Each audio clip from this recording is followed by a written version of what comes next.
This is Two Chicks Talkin Flicks, where we review movies. Love them or hate them, someone's got to do it. So enjoy the show.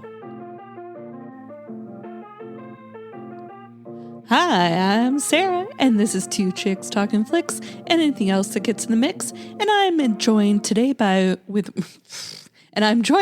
with Renee from Crazy Weird News. Hi, Renee. Hi. Hello. How are you? I'm great. How are you? Marvelous. So you chose to do Remember the Titans. Are you a huge football fan? I am. I so am. And who's your team? I am a Cleveland Browns fan. Oh, yes. Well, they won. Yes, we did in dramatic fashion. Yeah. I mean, hey, a win's a win, right? I know it. And that was a pulverizing one. Those are always my favorites. Yeah. Yeah. I'm a Cowboys fan, and we won. You also won in grand fashion too. Yeah, 40-0. I mean, shut up. I feel like I have to say that now because it may never happen again, but it was pretty nice. You beat my husband's team. Aw, sad for him. But great for you. Yeah, because it was great. That's why when you had put this on your list of movies, I was like, yes, let's do that because it's football season. So it's just the right time. So would you like to let my listeners know what your podcast is about? Well, anything that is crazy and weird and just downright kooky, we talk about, from people who are grandma pole dancers all the way to, my goodness, boy, all the way to, just name it, how ridiculous that you can get. Chances are we're going to be talking about it. If it's something that has just now come out or has come out in the past, oh yeah, we're going to talk about it. Yes. So we love to laugh.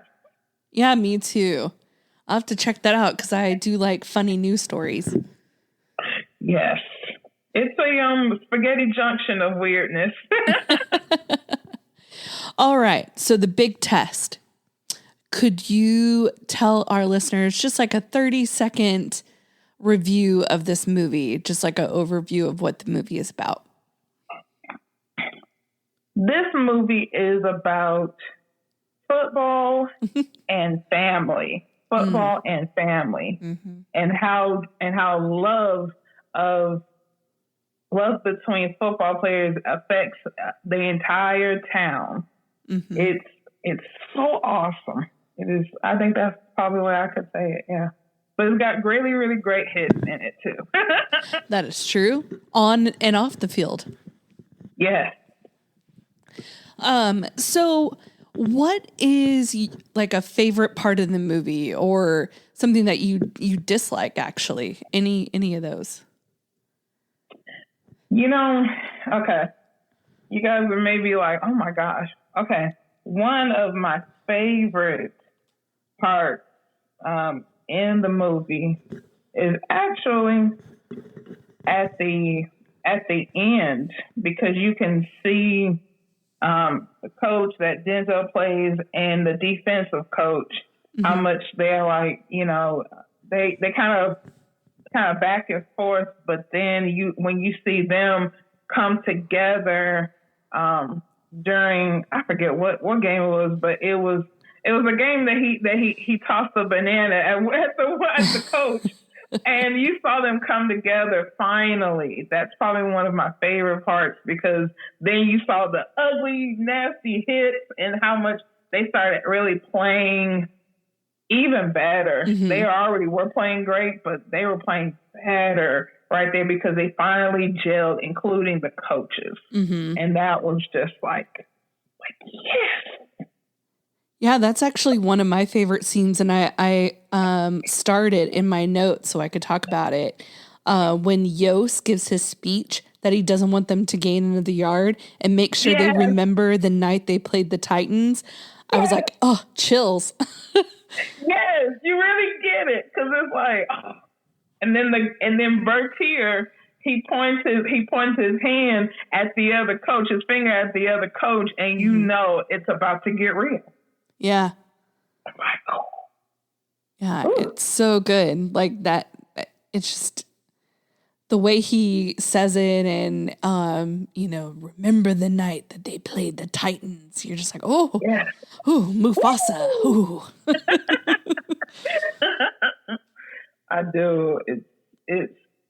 I think some of my. I think one of my friends said, "Why do you like that movie?" And I said, "Well, I love football, and Denzel Washington and football is a great combination because it's a true story. Mm-hmm. You can't really, because I mean that really happened. I'm like, wow, that would be amazing just to go into that town even now, just to see. So there's some, that have passed on, but there are some that are still around. Yeah.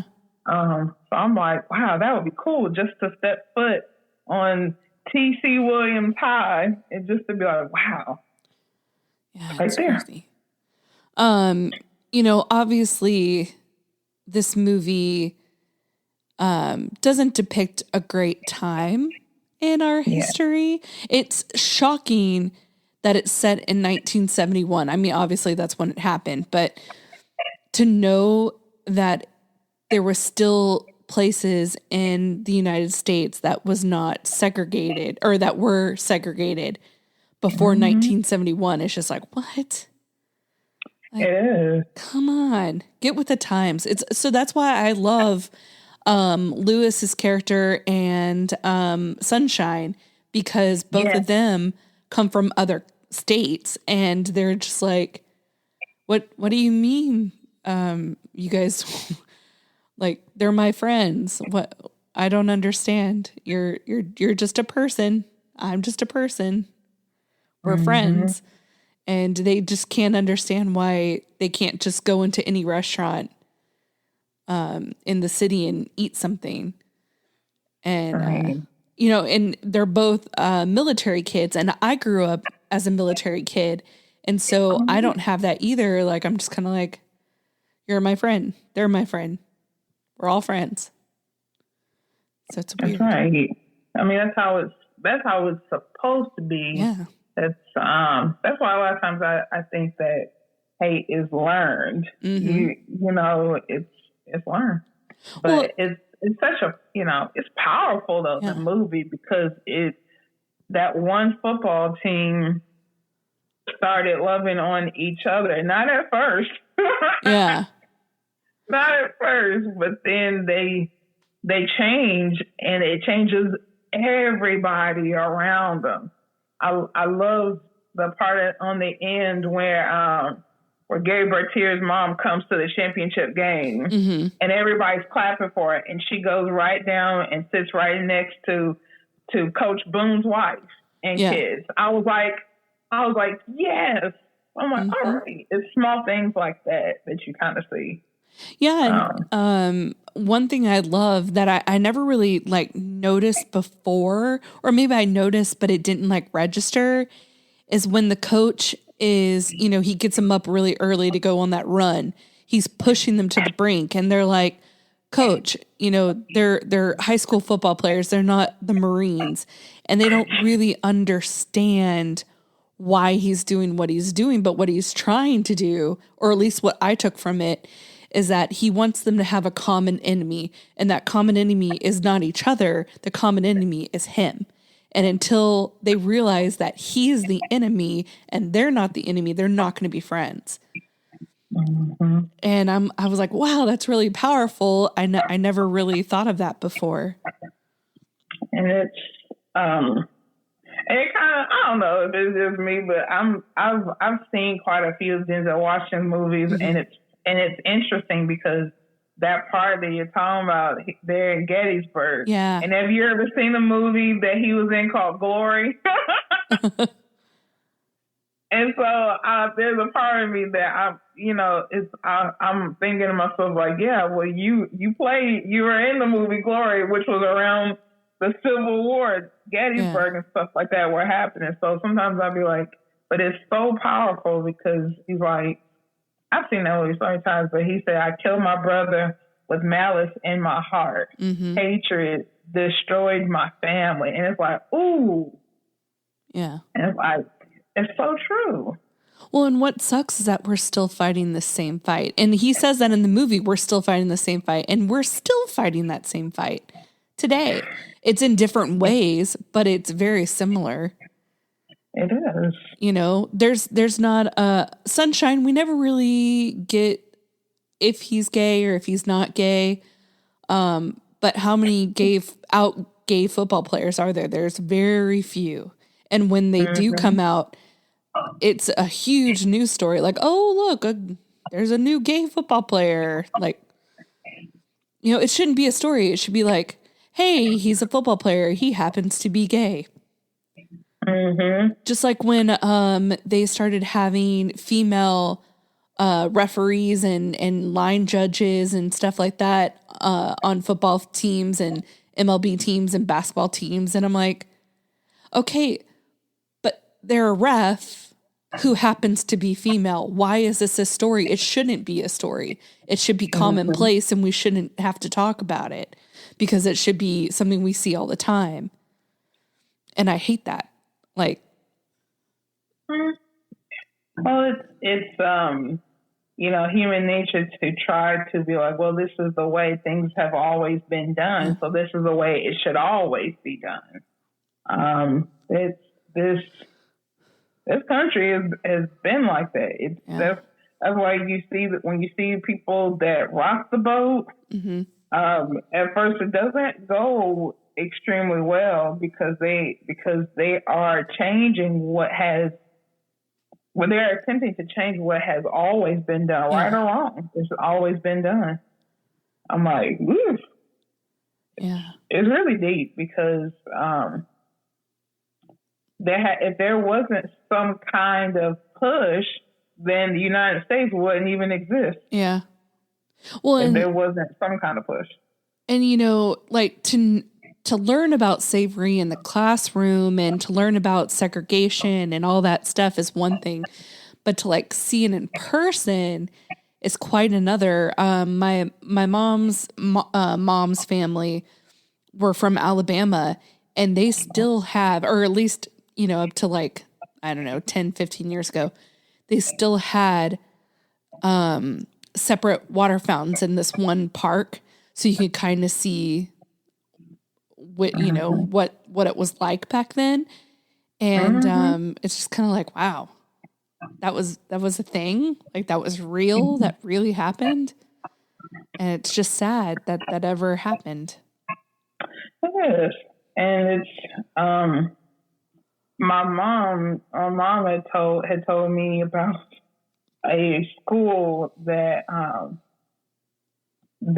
you know she could have gone to, but it was an all white school. There was only would have been a few black kids, and my mom was like, "Nah." She was uncomfortable. She was like, "Nah," and she went to a different school. And my mom graduated from high school in 1975. Oh. So when she was going into about 1971, 1972, you know, around the time of the movie. So she was like, Renea, I was scared, you know, and I was like, and for me, I went to a predominantly white school myself. So it was definitely, it wasn't different for me because I had been by that time, you know, 2000s, it was, but I noticed with each and every class that went to my high school, each and every class, it was the, you know, the diversity got bigger and bigger and bigger. And who knows what it looks like now? I've been out of high school for a while now. Yeah.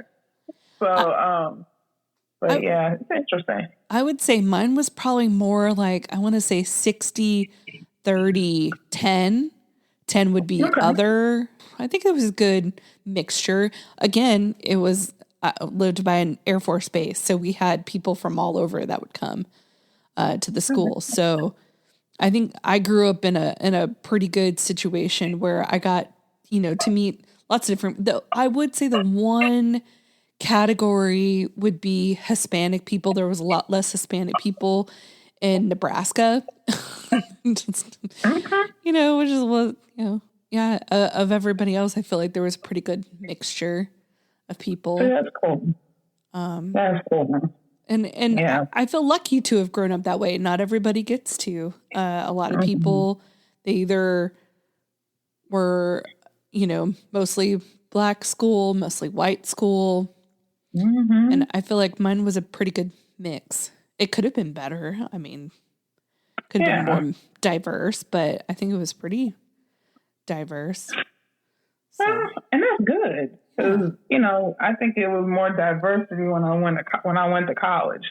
I think, but even then, at first, it really wasn't a whole lot. Yeah. So I'm like, but you know, it's, you know what I'm saying? You just kind of make the best of what you are around. And so it's like, well, hey, my elementary school, it was a mix. It was a very, very great mix because it was a little bit of everybody. It was a little bit of everybody. But middle school was far different. High school was way different. So, but I was like, well, hey, I still got a pretty good education. Thank God. Thank God. So the part where he separates, or the white players and the black players are separated on the buses. He actually, and the real Boone, went and mixed them back up and had them sit with someone of a different race, which I thought that's really cool that he had the mindset to do that. Yes. It was very revolutionary, which is really cool. But I was like, oh, wait. Because you know, you don't want to make those same choices, even when and it was obvious that they didn't like each other. The football team did not like each other. You know, some were worried that they were, you know, the other players were going to steal their spot, and there was a lot of tension. And so it's like the best way to you know, kill tension is just to face it head on. So I thought it was very smart. But I have to admit, I did like what he said to Bertier and his friend. And he called them Jerry Lewis and Dean Martin. I really thought that was awesome. I'm glad you brought up Dean Martin is his Ray. I feel like everybody else was on board. Everybody else learned to get along, or at least they faked it till they made it. But I feel like he just never came around, so much so he was willing to quit the team just so he didn't have to play with people he didn't want to play with. And that's just so sad. And for some reason in my head, I always forget that Alan's dad is that big guy. And I always think that's Ray's dad, and it's not Ray's dad, it's Alan's dad, which is Ryan Gosling's character. The part where he put in Petey. Dang it. Thank you. I'm like, I can see his face, but thank you. When you put Petey in and the father and then you see him the next day and he was like trying to tell Boone off, he's like, man, this is all your fault. And then you know, Coach Yost is like, why don't you go ahead and get out of here before you say something? And then you hear the other coach say, well, I guess we won't be seeing him. And Yost goes, he's like I'll be seeing him when he's on the deacon board with me. And I said, wow. And like Ryan's character, Alan, he's so nice. He gets along with everybody. And it's just like, how is that your dad? That's so sad. It is. I thought Bertier's mom was a pill too. Yeah. Like, thankfully, generations can change, you know? What seems wrong in one generation, by the next generation, it's perfectly normal. And that's progress, and that's great. And I love Alan's character, and I love that he goes to Petey and gives him his job because he realizes that the team's going to lose because of him. if he doesn't. And that takes a lot of guts to admit it and to do it. Someone of great character. Yes. I mean, and then Petey just straight up hugged him, and I'm surprised they didn't fall over him. Right. You know, because he fit, and there's nothing wrong with that. It didn't mean that Alan wasn't a great player. It just meant that sometimes there are people that where you may need help in, they may not. And it's okay because iron sharpens iron anyway. And, I love Petey. I love his character. I love Faison in real life. But he's kind of a villain, sort of. He's not Ray of his team, but he's definitely a showboat. And when he doesn't get his way, he gets real angry and he quits. And I'm like, I don't know if I'd want that guy on my team. Yeah. It's if he's not the center of attention, he doesn't care to be there. Sort of situation. True. Mm-hmm. But one of my favorite parts with him is when he's talking to Boone when he first meets him. And he's like, "No fun, sir." He's like, "Yeah, I want to tell you how much fun you're going to be having." Boone has a lot of good one-liners in this movie. Oh my gosh. I still be thinking, I was like, yep, you drop a pass, you run a mile. You fumble the football, you run a mile. You fumble, you fumble, and I break my foot up and you jump around hind parts, and then you run a mile. I was like, woo, all right. You don't get blood in my uniform. You must be outside your mind. You're overcooking my grits, coach. That's probably one of my favorites. And you can actually kind of see that too, because you don't ever want to overcook grits. Right. Oh, God. Especially if you're from the South and you know how to cook them. You don't overcook your grits.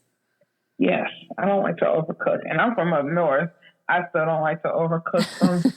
I don't. Just don't ask me to put sugar in them. Please don't, because I'm not going to do it. I'm just not going to do it. So one thing from this movie that I quote quite a bit, and it'll just be out of nowhere, is left side, strong side. All the time.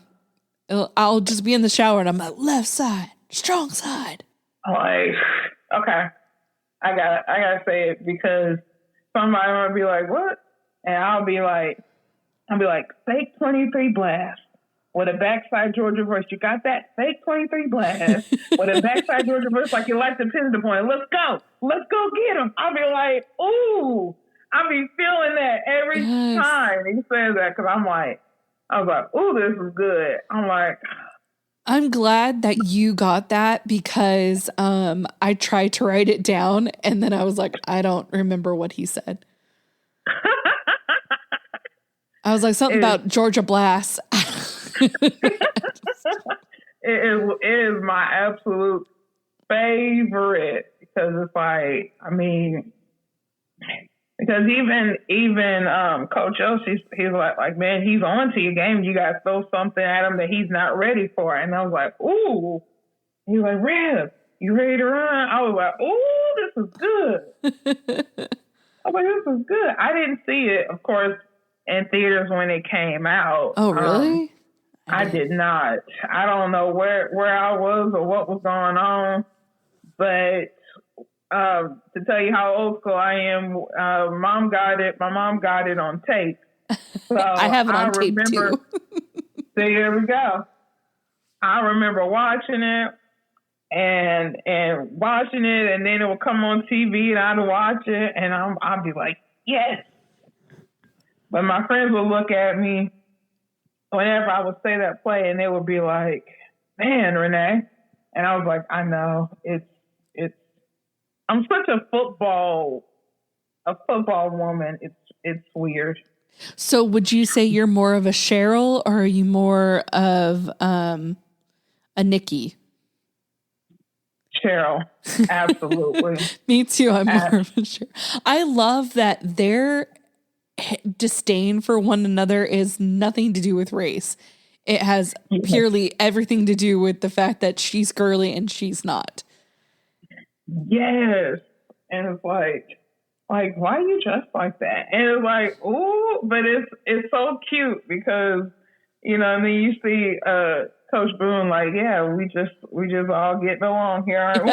You know, I love how he's like, yeah, why don't you go play with some dolls? She goes, I don't like playing with dolls. And she goes, I'm not playing, I'm accessorizing. She's like, yeah, why don't you go play with those? And then she gave him a look like, yeah, right. Yeah, right, no. Sir. Like, I'm really going to do that.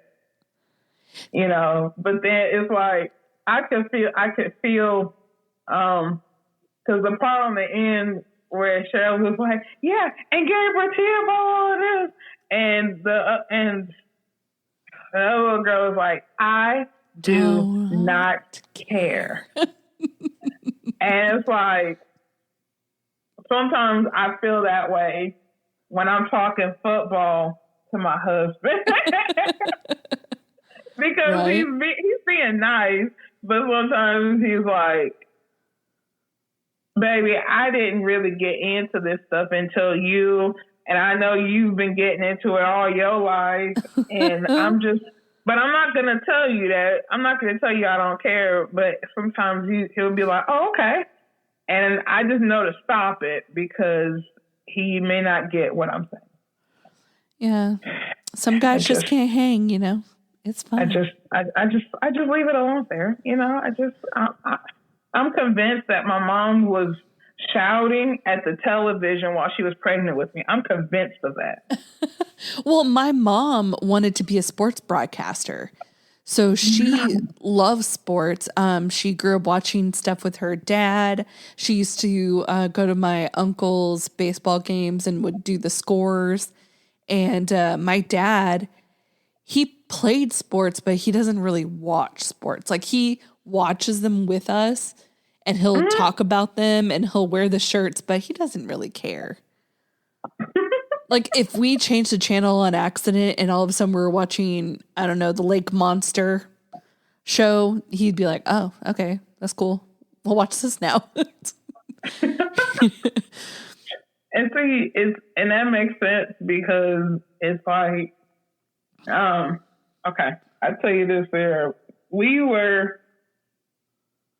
I was watching the Super Bowl one year with my friends, and there was what was it? I think there was a sack or somewhat. Yeah, I think that's what it was. There was a sack in the Super Bowl, and somebody was saying like, and I literally said, like, I was like, oh yeah, the last time that happened was in Super Bowl such and such and such. Well, you know what I'm saying? I was like, yeah, the last time that happened, a safety, it was Super Bowl 25. It was Bruce Smith on top of Hostetler, and then maybe a second later, one of the sports commentators said the exact same thing that I said, and all my friends just kind of stopped and looked at me, and my one friend goes, man, she knows her football. And I said, yeah. I was like, how cool is that? Right? I was like, cool beans. But it's yeah, my mom, I don't think my mom she didn't want to do anything sports related, but some of my uncles, they played football. But I think I take it a little bit higher than my mom because I'm into the stats. I'm always interested with because I know some of the records for field goal kickers. I know all that. So some of them are like, you still, yeah. I don't get a chance to watch the stats as much as I used to, but I still know the old stats. So I'm like, okay. It's still there for some reason, Sarah. It's not going anywhere. Yeah, like I love baseball and football, and I'll watch hockey and basketball, but I don't know stats. But I know what's going on, and I pay attention. I hate, I mean, okay, I don't hate, but it annoys me when girls show up to sporting events, mainly baseball. This drives me crazy because this happened and me and my best friend were there and it drove us nuts. So a girl showed up. She's wearing a pink jersey because, you know, you have to wear pink jerseys if you don't know anything about sports. And they're sitting in front of us and her boyfriend leaves to go get food or drinks or something. And she turns to us and it's like the fourth inning. And she goes, how many quarters are there? And we're like, oh, baby, honey, sweetie. No, there's 9 innings. And she goes, 9? We're like, yeah. And she's like, and she just kept asking stupid questions like that. And it's not stupid, I guess, if you don't know, but like educate yourself before you come to, like, why bring your girlfriend if she doesn't know anything about it and doesn't care? Like, if she's never watched a game with you, don't bring her to a sporting event. Don't waste your money. And it's interesting because it's like, I've heard some people say, I like to watch football because I like to see the guys, you know what I'm saying, running up and down the field and what they're wearing. And I'm just like, you're missing what the game is really about. I'm like, you truly are missing it. Me personally, I like the hits. When I watch football, and even when I watch the movies, like, you know, like Remember the Titans, I like for those hits to be real. Don't be giving me no little pity pat. I'm like, give me a hit, because that's what I look for when I'm watching the game. Some people will be like, you just watching it, Renee, because of so-and-so. No, I'm watching it, 1, for my team, and 2, for a good, clean hit. Yeah. Or a good interception, a defensive play. Those are my favorites there. Right? Like my friend, right before COVID, like maybe a week or 2 before COVID happened, or, you know, shut down everywhere in the States, me and my friend went to a hockey game and she'd never been before. So, I was sitting there and I know a little bit more about hockey than she does. I've been to several hockey games, so I can kind of give her some key pointers. So I'm like I'm like, okay, if this happens, it's because of this. If that happens, it's because of that. That's perfectly fine. And if you bring someone to a game who's never been, describe this stuff for them, kind of tell them what's going to happen. So they're not just like, I don't understand. I want people to be fans of the sports that I like.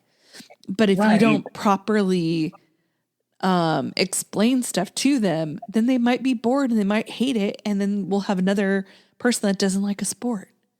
So I'm perfectly fine with girls who don't know anything about baseball or football or whatever coming and being fans. But someone needs to tell you about it so you're not lost. And don't spout stupid stuff. And that's so true, because my other mommy, we were sitting and watching football, a playoff game, and she was like, Renee, you know, I know a little bit, but what does this mean when this happens? You know, and I'm like, oh, that's a flag. You know, I'm like, yeah, that's a flag. And like, it could be false start. It could be, you know, I was like, yeah, but that's a flag. But this, you know what I'm saying? That's what happens here. And she didn't understand what they meant by like 1st and 10, second and 5. And I said, well, you got 3 chances to make 10 yards to keep the drive going. I was like, if you don't get it in those 3 times, then you have to, the other team takes over. And she was just like, oh, okay. She was like, no one ever explained it. And I was like, yeah. And we actually sat there and watched the game. That was the Super Bowl. Yeah, it was the Super Bowl between the Falcons and the Patriots. Don't even get me started on that Super Bowl. I was living in Georgia at the time, Sarah, and I was actually rooting for Atlanta, because I said, why not? So they've never won one in their franchise. They've been, but they never won. So I was actually rooting for them to upset the Patriots. And what do I get, Sarah? I root for them one time, and I get goosed. Yeah, same. And I said, never again will I root for Atlanta to do anything. I went to Vegas. I was in Vegas during the Super Bowl, and I put money on the Falcons, and we're winning the whole entire game until all of a sudden they just like lost their ever-loving minds, and the stupid dumbass Patriots, who I already hated, came back and won that dumbass game, and I was so mad. I lost money. I was pissed. And I know some people will say they're a dynasty. Okay. So there were cheater. 2 Super Bowls. There were 2 Super Bowls that I wanted them to lose. Okay. I wanted them to lose against the Carolina Panthers because I was rooting for Carolina that year because the Browns kind of were sucky. I mean, we had some great games, but we kind of, we didn't have a winning season. Yeah. And I started watching the Panthers, especially going from wild card. I watched the double overtime game with the Rams. I was kind of staying on them, and I was like, oh, they made the Super Bowl. I really want them to win. And then I was like, no. I was really hurt by that, but it's okay because the Patriots ended up losing twice to Eli Manning and to the Eagles, and those were excellent games. I hate the Eagles. Ew. I was happy with that, but yeah, I'm like I'm not one to be like, oh yeah, they're all so cute, blah blah blah. They're all filthy, stinking rich, yes. But I'm just not interested in how they look. I'm just interested in them doing their job. Well, speaking of cute, Sunshine comes out of nowhere, and he's a California man. And immediately, I don't know how they saw him from that far away and could just deduce that he was maybe gay. Don't really know. But they see him, and Gary calls him a fruit? Yeah. And fruitcake. Look at that fruit cake. Yeah, look at that fruit cake. And then Sunshine throws the ball and hits him in the back. And then Boone's like, I think we could find a place for you on the team. Because he had pinpoint accuracy and none of them expected it. And then he goes and kisses Gary.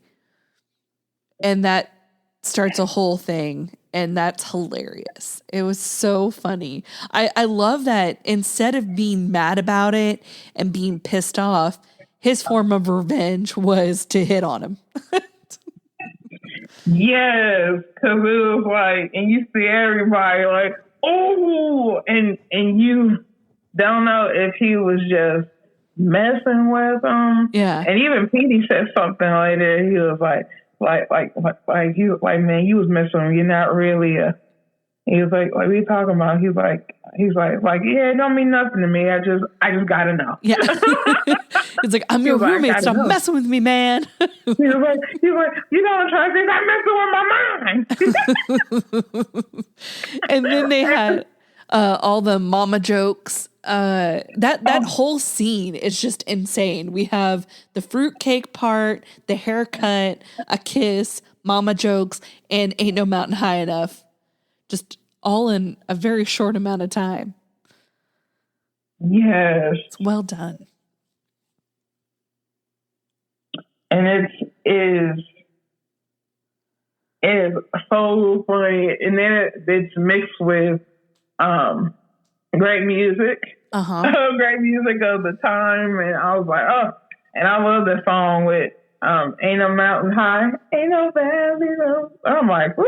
That is in so many movies, and I love it every time I hear it. Me too. Tammy, Tyrell, and Marvin Gaye. I love Blue, how he's always trying to get the song started. Yes. he got shut down a couple times. He's like, remember at the beginning, like, it ain't no love for enough. He's like, shut up. I was like, oh. And you could shut up too. I was like, no, don't say that to Boo. Yeah. But it's such an amazing movie. I will say that that Blue looks younger when they're older, when they come back at the end of the movie, and you're like, he actually now looks the age that he should have looked, but when he was in high school, he looked like 10 years older. That movie is but it's so sad. Because when you find out, like at the end, what happened to everybody, like what happened to Bertier? Because it's like, I mean, and it says, I hope, sorry, spoiler alert, but when it says how he died, it was like, man, yeah. I was like, why? And it wasn't. I was like, that's not right. My thing is why did they have to have him get hurt during the football season? I know it's for drama because he actually played. So there's people walking around who've seen this movie who doesn't know the real story, and they're just like, yeah, Gary, man, he didn't get to play in that last game, but they still won. But actually he was there and he did play. Man, it's I love when he introduced Julius to his mom, and she's thinking he's gonna give her a handshake, and he just picks her up. I was like, yes. Well, my favorite part is when he says, Alice, are you blind? Don't you see the resemblance? He's my brother. Yes. Oh. I was like, She's like, all right. I was like, ooh, how awesome, because it really changed everything in that town. It was just, I really like that. Even at the end where the daughter says that, yeah, we have our arguments, of course, but before we reach for hate, always we remember the Titans. And I was like, ooh. I was like, before we reach for hate. Hate is easy. Yeah. But love is hard. Mm-hmm. And it just shows that, having a goal or having something to focus on can really change a town and how they see each other. And, as sad as silly as it seems, the football team brought that town together. Yes. It was the right coach at the right time with the right players and the right situation for that town to change its way of thinking. And that's a beautiful story. That younger generation came and taught that older generation how it's really supposed to be. It's not, doesn't, that's why I think even now, sometimes it's the younger ones to tell some of the older how it should be, and not how we've been raised to think. Except for Ray and Alan's dad, they're the two outliers. Hopefully, they got hit by a car or something. That'd be justice. Oh, maybe they got better, but then what? And remember the coach. Or Yost was like, he's like, man, I want you with me. He's like, but you gotta do what you gotta do. And he told him to go to hell. I was like, dang. Yeah. And I said, well, not everybody wants change though, Sarah. Not everybody does. But I do feel like Cheryl, when she's watching the game, she's like, I can't watch this. I can't watch this. I do that all the time with, especially in high leverage situations in my games that I love. I did that just the other day with the Cowboy game. Even though we were winning 40-0, I was like, no, I can't watch. And I do that too. And I've had it happen over the years where sometimes something did happen and my team ended up losing. I was like, no. And my husband will be like, Renea, are you okay? I'm like, no. This day is not as good as it once was. My team lost. But when we win, I'm like, oh. And I've had those times where I was like, wait, no, I can't look. Well, no, not now. No. But then it's like a big play will happen and it'll actually be good for my team. And I'll be like, yay. But I feel like I am Cheryl because I will yell. Sarah, I will tell you this.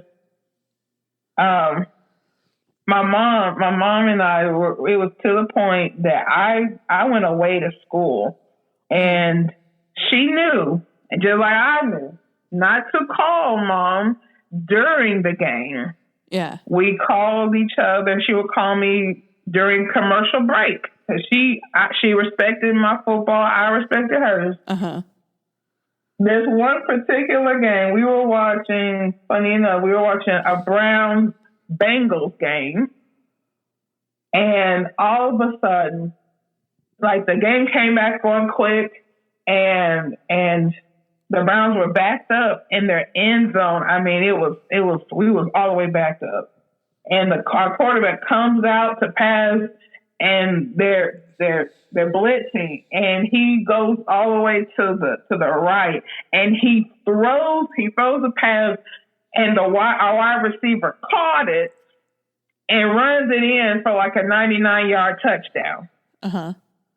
And at this same moment, I'm looking, my mom's probably looking, and we're both like,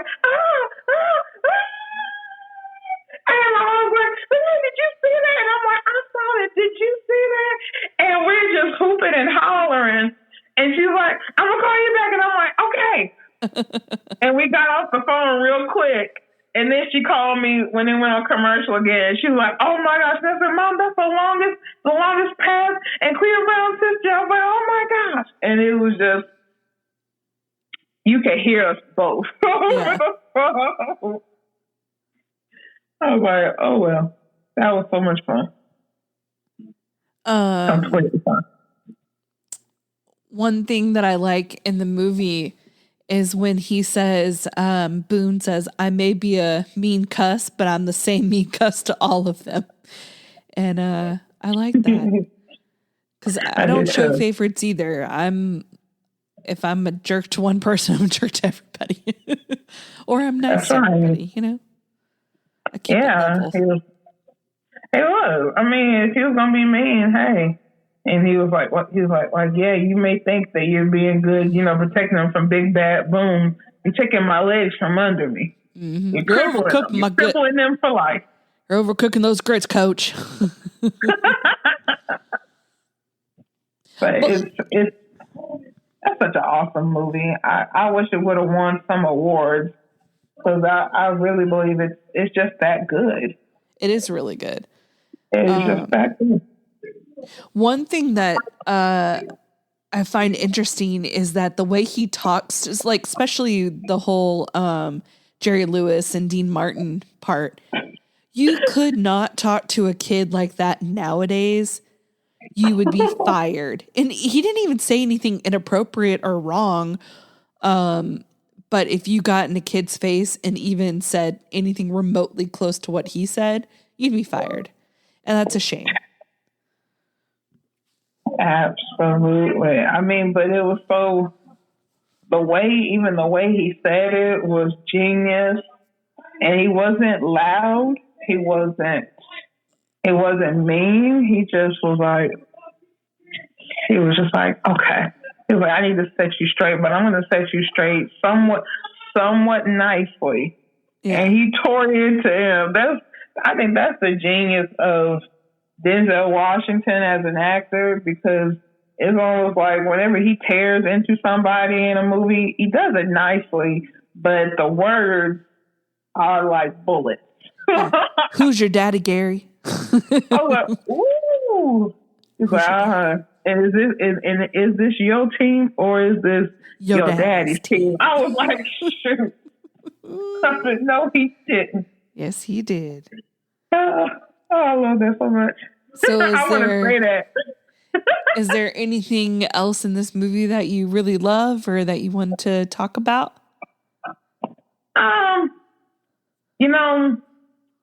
the story. I will say that the one thing I like is you can watch like a period movie and you feel like some of it is out of whack. Even though I wasn't around in the 70s, but my mama was. So, I don't like when movies are not like they got 70s movies, but they're, 60s or 80s or anything. But this movie, it's just powerful. I would encourage, if you have not seen it, to see it, because it really hits on a lot of issues that we still going through today. I know. But yeah, still one of my favorite parts. I do like the comparison of when the Boones first moved into their house. Yeah. And everybody was like, all it takes is one and we're going to be overrun. And then you get towards the end when everybody was congratulating, saying Coach Boone for winning the game, and the wife is like, well, I'll be John Brown. I was like, but it's such a great comparison because of how they were in the beginning, and then they were just, and how overjoyed everybody was towards the ending. I was like, okay, I did like that part. Yeah. The part at the beginning always irritated me. Always did. But yeah, that part is probably one of my favorites. And he's celebrating with his daughter and stuff. And I'm like, that's cool. Yeah, I read that in real life, it wasn't a brick, it was a toilet. Who throws a toilet? What in the world? How do you have strength to throw a toilet through a window? That just seems crazy. Good luck with that. I don't know how somebody would do such a thing. Yeah. I was like, goodness gracious. That's awkward. Well, if you don't have anything and I don't have anything, we need to rate this movie. So we rate it out of 1 out of 10, 10 being the best, and then we rate it for something in the movie. So I'll rate it first. Okay. So I would say this is an 8 out of 10 overcooked grits. Oh, okay. So what would you rate this movie? I will rate it a 9 out of 10. Let me see. Philly cheesesteak. There we go. Yeah. I love it. Yeah. One of my favorites. Well, if someone wanted to contact you about weird news or Remember the Titans, where can they reach you? You can feel free to you can follow me on my Facebook. It is Renea, Renea, God's Girl, GODSGIRL,